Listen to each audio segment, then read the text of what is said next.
healing is at the very heart of unity. I've heard this many times, that most of the phone calls that come into Silent Unity, the prayer requests, are for physical healing.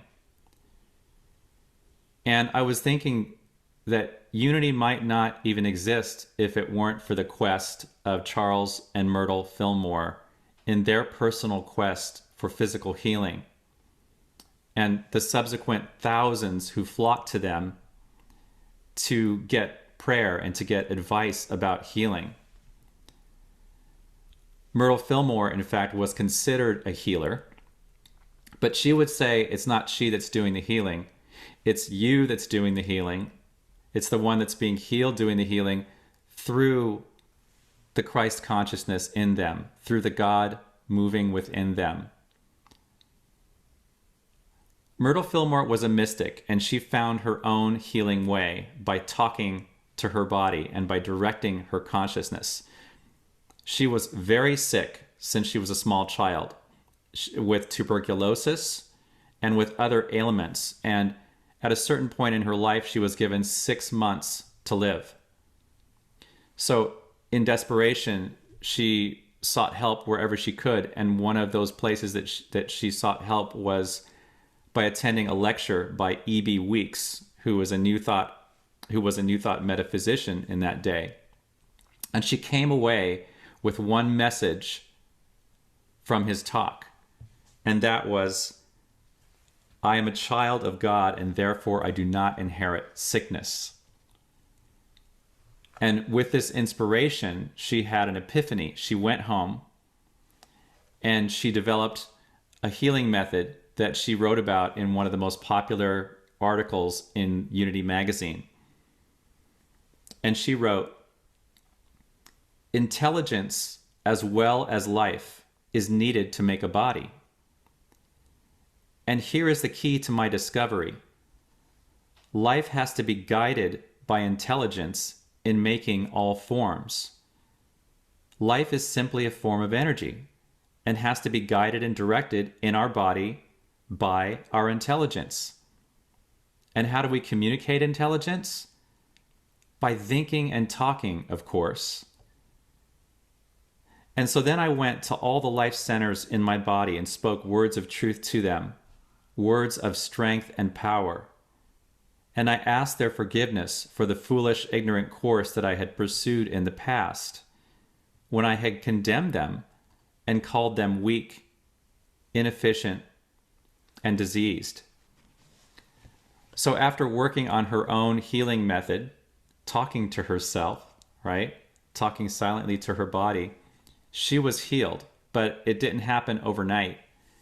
It took 2 years for this healing, but this was a healing that was profound. It was the healing of a lifelong condition, a terminal illness, where she was diagnosed 6 months to live.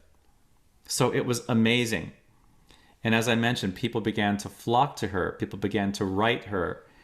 And at first, she wrote back individually to everyone. She took the time to respond to everyone personally who sought her help. They became quite overwhelmed and had to hire staff.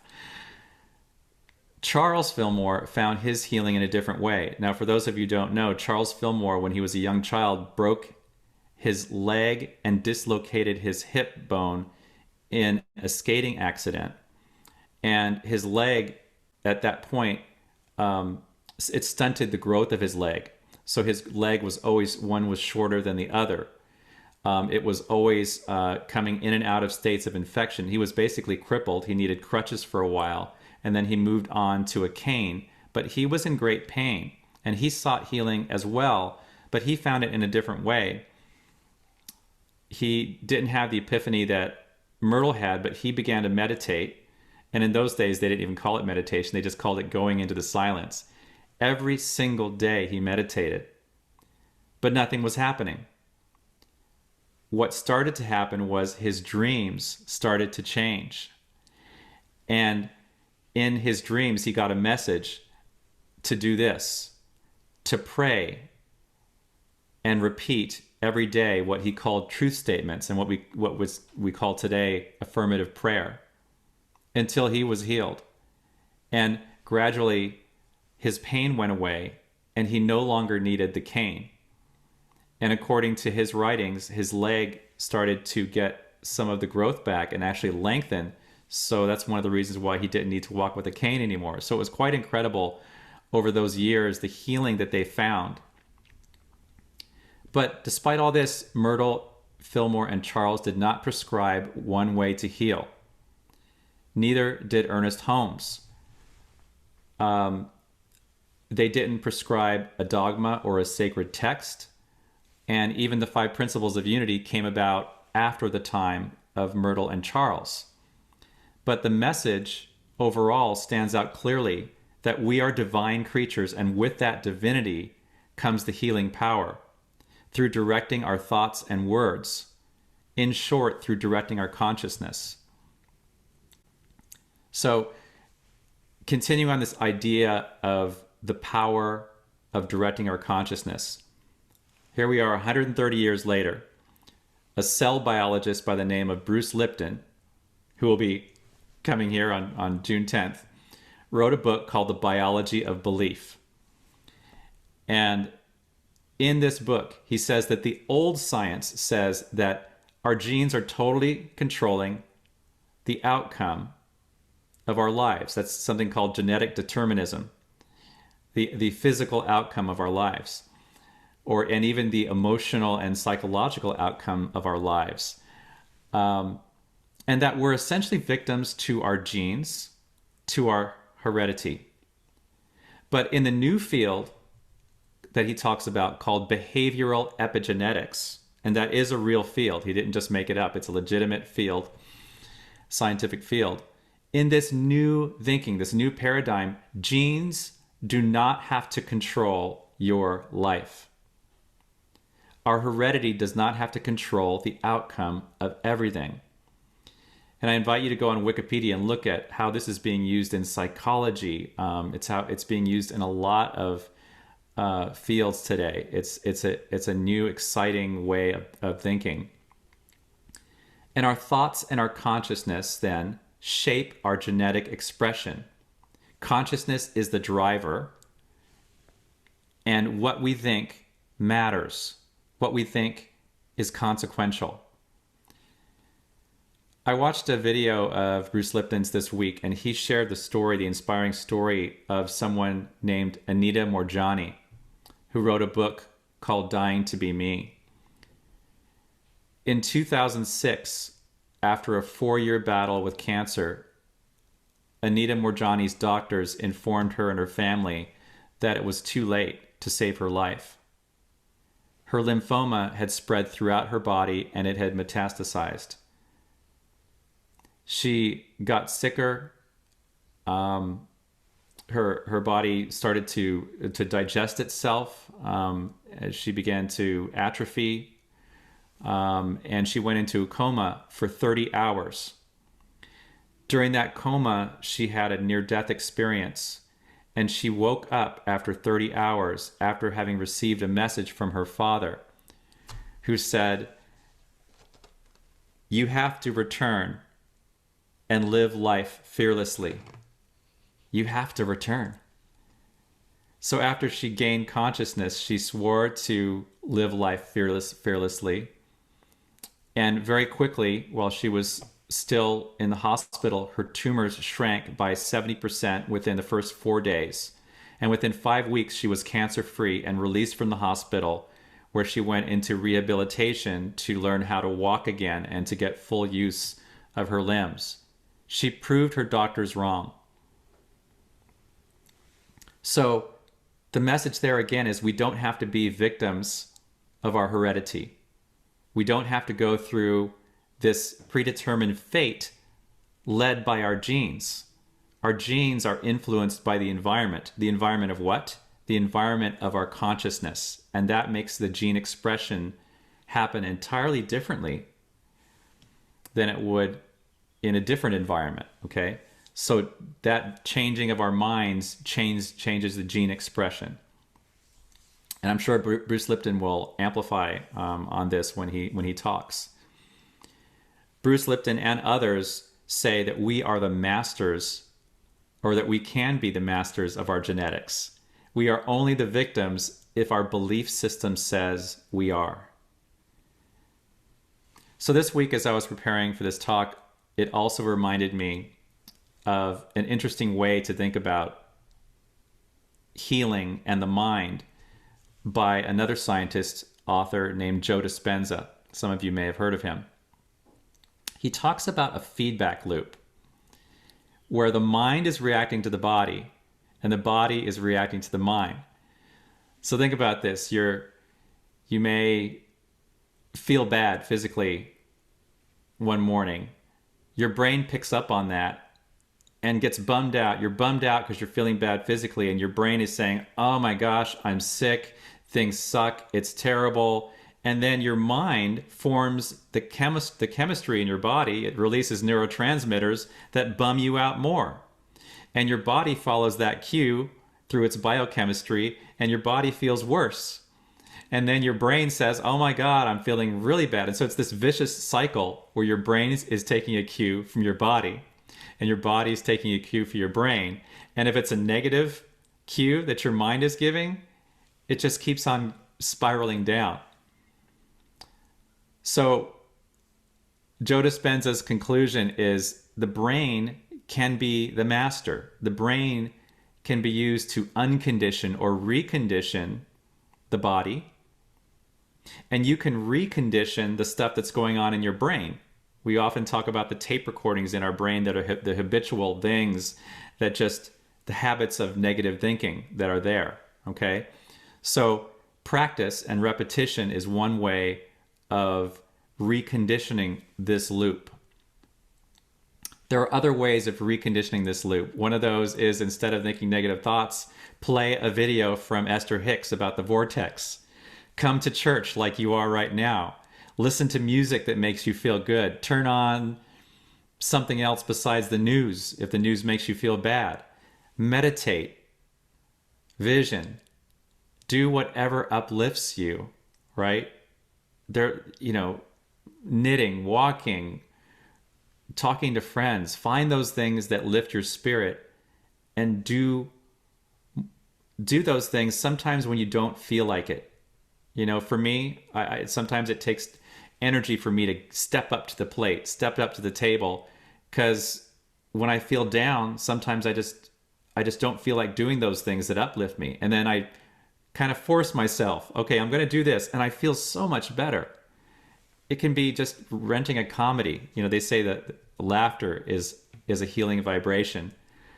I read a story once that someone completely healed themselves of cancer, and they attributed it to watching comedies because the healing power of laughter was a total release for them. It's a change of vibration, right? So I have one more kind of view to share into this house of healing. Early in the pandemic, I talked about a story from an author named Levine. And he said we are conditioned to send hatred into our pain. We curse our pain, don't we? And he further says that the way we respond to pain is the way we respond to life. That's an interesting thought. So he says, send forgiveness and mercy into your injury instead of sending anger and cursing into your injury. How can any part of us heal if we hate it? I think Paul Hasselbeck talked about this, forming an alliance with his sickness, right? How can any part of us heal if we hate it? And Myrtle Fillmore did the same thing. She talked to her body with compassion and kindness and love. So there's something about this that is really intriguing. Levine also talked about surrender versus resistance, and he said that most pain is resistance. So he said the next time you experience pain, relax that part of your body, relax your belly, relax your breathing. Ask yourself where you're holding this pain in your body. If it's emotional pain, you're probably holding it in your body as tension and resistance. And he said, instead of resistance, give compassion to whatever's going on. And he reminded me that, when you're a child, or, when a kid has an injury, a small child, you kiss the boo-boo, right? That someone injures their hand and, oh, it's going to be okay, honey. And you kiss the boo-boo.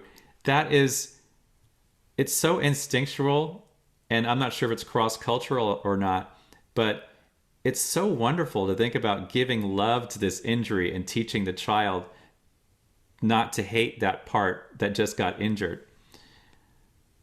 So what consciousness are you sending into your body? I've been going through intermittent pain in my left knee, and I noticed that the more I curse it, the worse it gets. The more I complain about it, the worse it gets. So a few weeks ago, I decided to ask it what it needs, and it told me very clear, David, this is just inflammation, and this will pass, and you need to send thoughts of compassion and mercy into this place. So this is me exercising the power of consciousness. This is my experiment that I'm going to be trying. And so far, so good. In conclusion, I will say that the world is catching on. Western medicine is being influenced by Eastern philosophies and New Age wisdom. Alternative modalities like sound healing and acupuncture are becoming mainstream in some sense. I did a Google search last night for, alternative modalities, modern medicine, AMA, and up pops Stanford's Center for Integrative Medicine. And on that page, it says,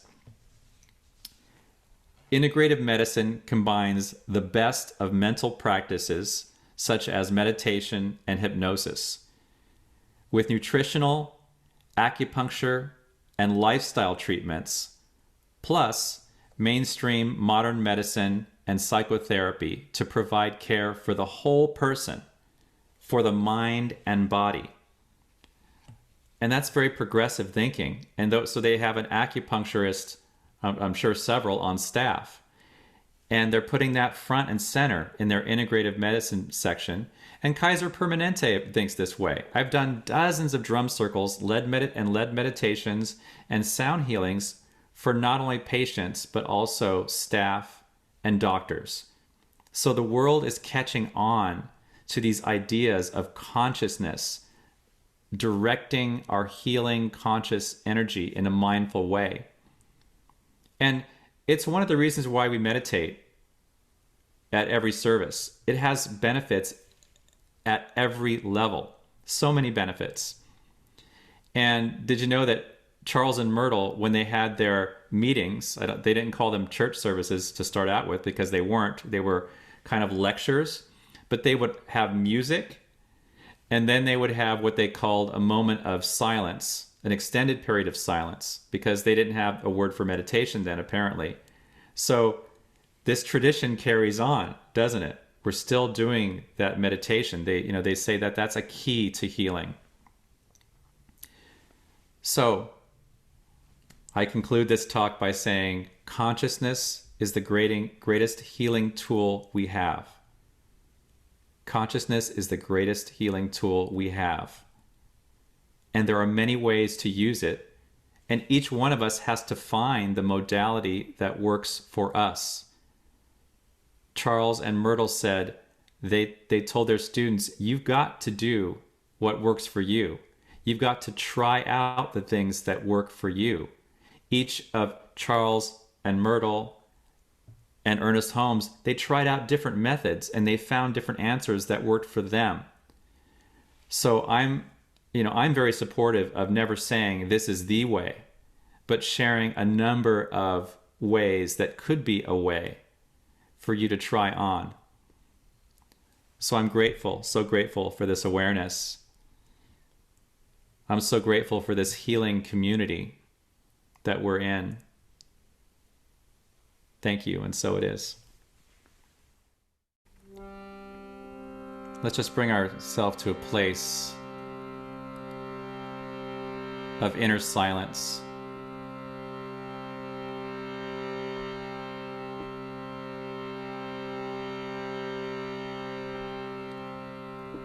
As our breathing becomes still,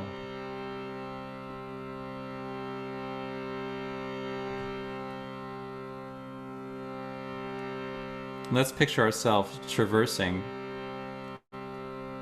down a brightly lit path.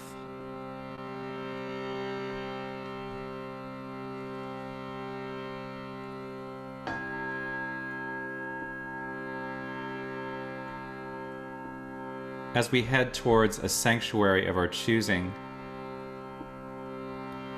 whether this sanctuary be next to the water, or the mountains, or the forest, or our favorite room that we call sanctuary.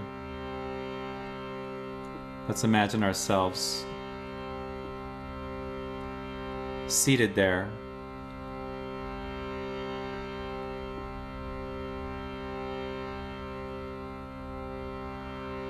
aware of the nighttime sky, aware of the setting sun,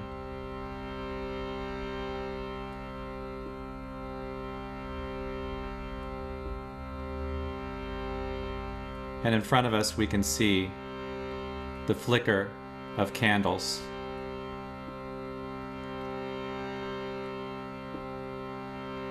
Let's focus on their warm, gentle light.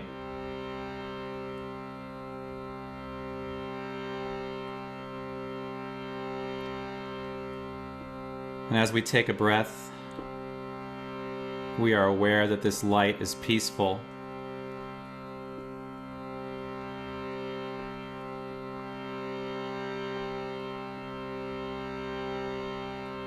We can feel the gentle warmth of this light, glowing and bathing us with its beauty.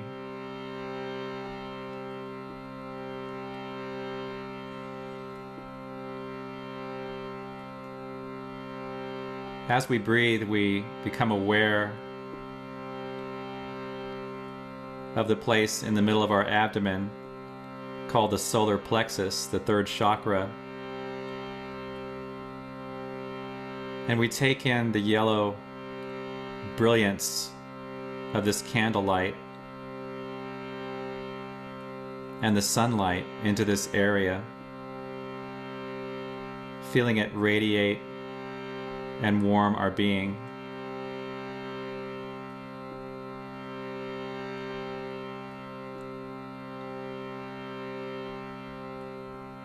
Relaxing into this awareness.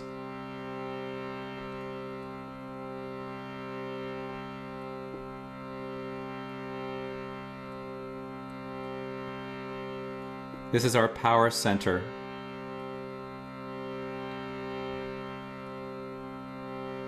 Even though the light is gentle, the light can magnify and become a flame when we need it to.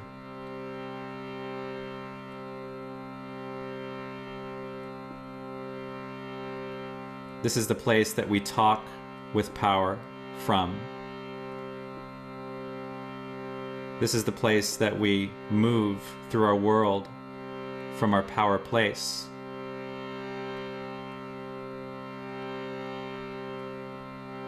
This is the place where we make powerful decisions from.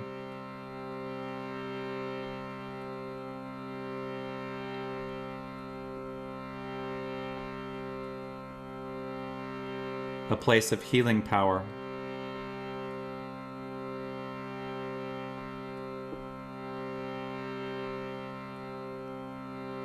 Not an egoic power, but a power that comes backed by love and compassion and self-love.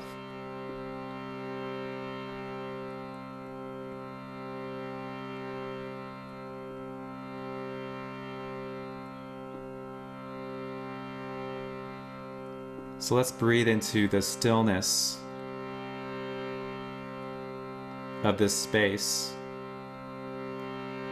Just imagining the yellow color of the candle in that third chakra.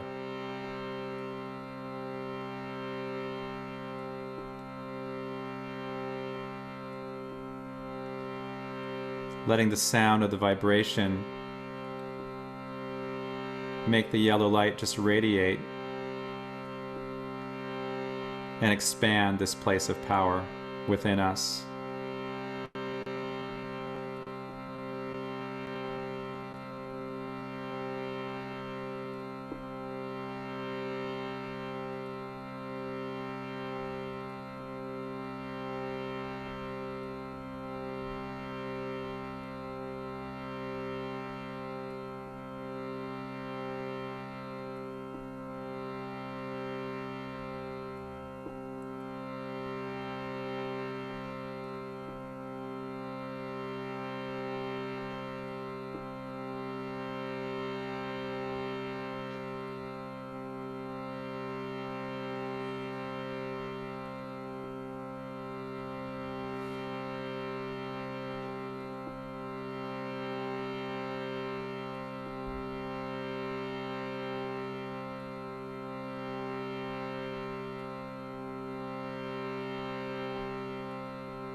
As we continue to breathe, with each breath, let's breathe from this place of power.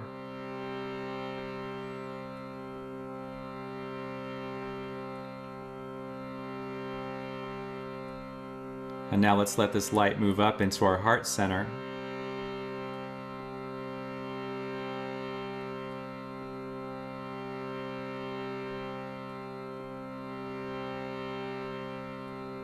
Where we call to mind someone that we love.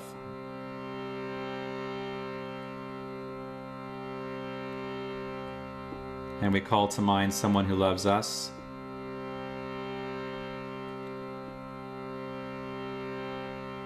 And we call into mind the unconditional love of the one power and the one presence.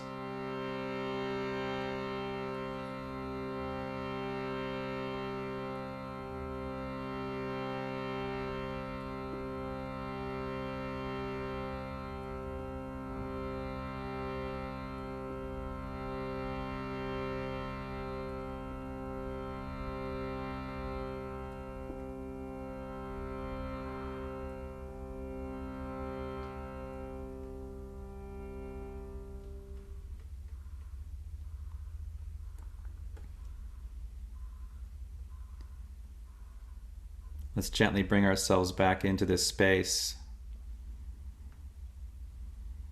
grateful for all that is.